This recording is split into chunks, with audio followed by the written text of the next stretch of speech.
Bayangkan kalau kiamat tiba-tiba terjadi. Begitulah agaknya terkejutnya kita.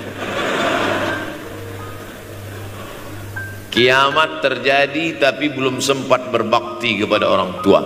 Dosa belum sempat meminta maaf.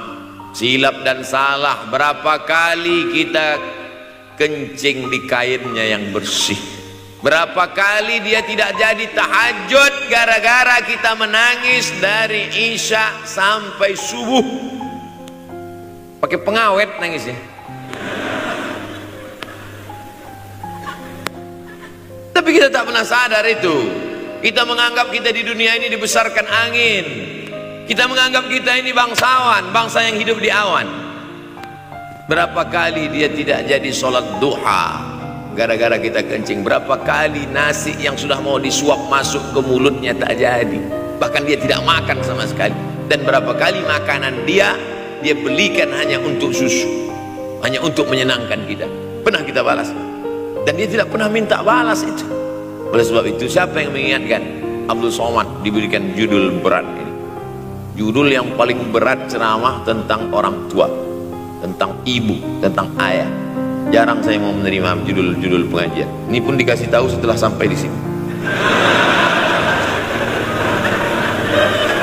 Maka saya belok-belokkan dikit. Air mata udah mau menetes, belokkan lagi. Nanti kalau saya nangis di sini, siapa yang ceramah kalau saya nangis? Oleh sebab itu maka yang orang tua yang masih ada, beruntung dan bertua, bawakan dia rumah makan. Ada sahabat saya namanya Ustadz Lukman di Pontianak, bukan Kuntilanak. Mereka punya program namanya Bawa Ibu ke Rumah Makan. Keren nama programnya. Bawa orang tua ke rumah makan. Nanti hari libur adik-adik anak-anakku sekalian libur, bawa ayah, bawa ibu ke rumah makan. Ketika Ustadz Lukman cerita itu ke saya, Ustadz Somad, kita punya program baru nih. Apa nama programnya Ustadz? Bawa ibu ke rumah makan. Alhamdulillah Ustadz Lukman, seluruh rumah makan di Pekanbaru tempat tinggal saya itu semua sudah saya bawa. Almarhumah saya bawa sup tunjang, saya bawa rendang, saya bawa goreng ayam, saya bawa goreng puyuh, saya bawa. Cuman ada rumah makan ular sawah itu yang tak saya bawa singgah. Lain dari itu sudah saya bawa. Tak ada penyesalan dalam hati, senangkan hatinya. Apa pakaian yang dia suka? Orang tua itu tidak minta yang besar, asal ada sih. Pulang dari Yogyakarta sampai ke rumah, ini tadi ada nampak sedikit tanda terkenang. Kalau banyak makan sendiri. Ketika dia senang melihat itu, bahagia hatinya, nampak senyum di tepi bibirnya, pada saat itulah rahmat Allah terbuka. Pada saat itulah ridha Allah datang. Mengapa sulit mencari pekerjaan? Mengapa payah mencari penghidupan? Salah satu yang mempersempit ridha Allah itu adalah karena tidak berbakti kepada orang tua. Oleh sebab itu maka judul tema yang diberikan birrul walidain, berbakti kepada orang tua, bahagiakan. Ini ada juga ini anak-anak yang sudah sukses ini, papa, mama sudah meninggal, papa jangan risau, silakan terbang ke Yogyakarta, ada adik di sana. Silakan terbang ke Surabaya, ada kakak di sana. Silakan terbang ke Kuala Lumpur, ada keluarga di sana. Jangan hiraukan. Kata bapaknya, kalian terbangku saja kalian pikirkan. Kemana aku hinggap tak kalian pikirkan.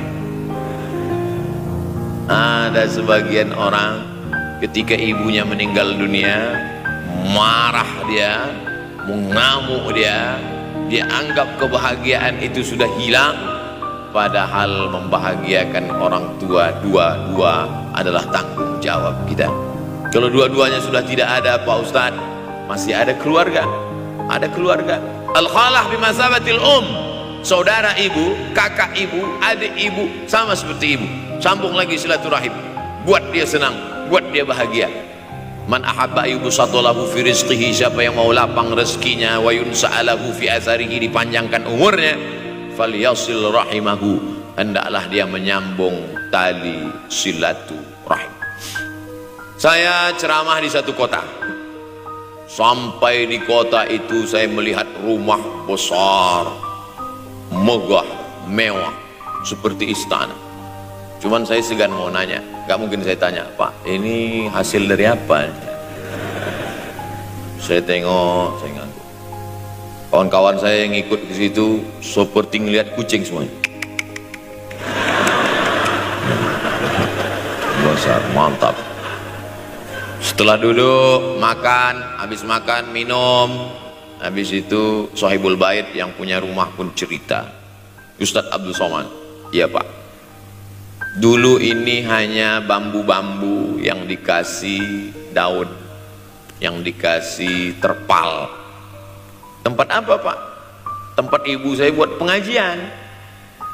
Setiap tahun dibuat begitu, pasang tiang-tiang kayu, pasang terpal, daun-daun, pengajian ramai. Sampai akhirnya saya berkata, Bu, pengajian kita hentikan saja, stop. Saya tidak sanggup lagi pasang tenda, pasang terpal ini. Tapi akhirnya apa kata ibu saya? Nanti setelah saya tidak ada, pengajian ini terus kamu buat. Allah bukakan pintu rezeki Ustaz Somad. Inilah yang terjadi sekarang. Saya belikan orang tua saya itu rantai, saya belikan gelang, saya belikan cincin. Bulan depan saya datang, sudah nggak ada lagi. Mana gelangnya Mak? Nggak ada. Mana rantainya Mak? Nggak ada. Mana cincinnya? Nggak ada. Kemana? Itu kan emas mahal. Sudah saya jual. Untuk apa? Untuk bersedekah ke fakir miskin. Rupanya gelang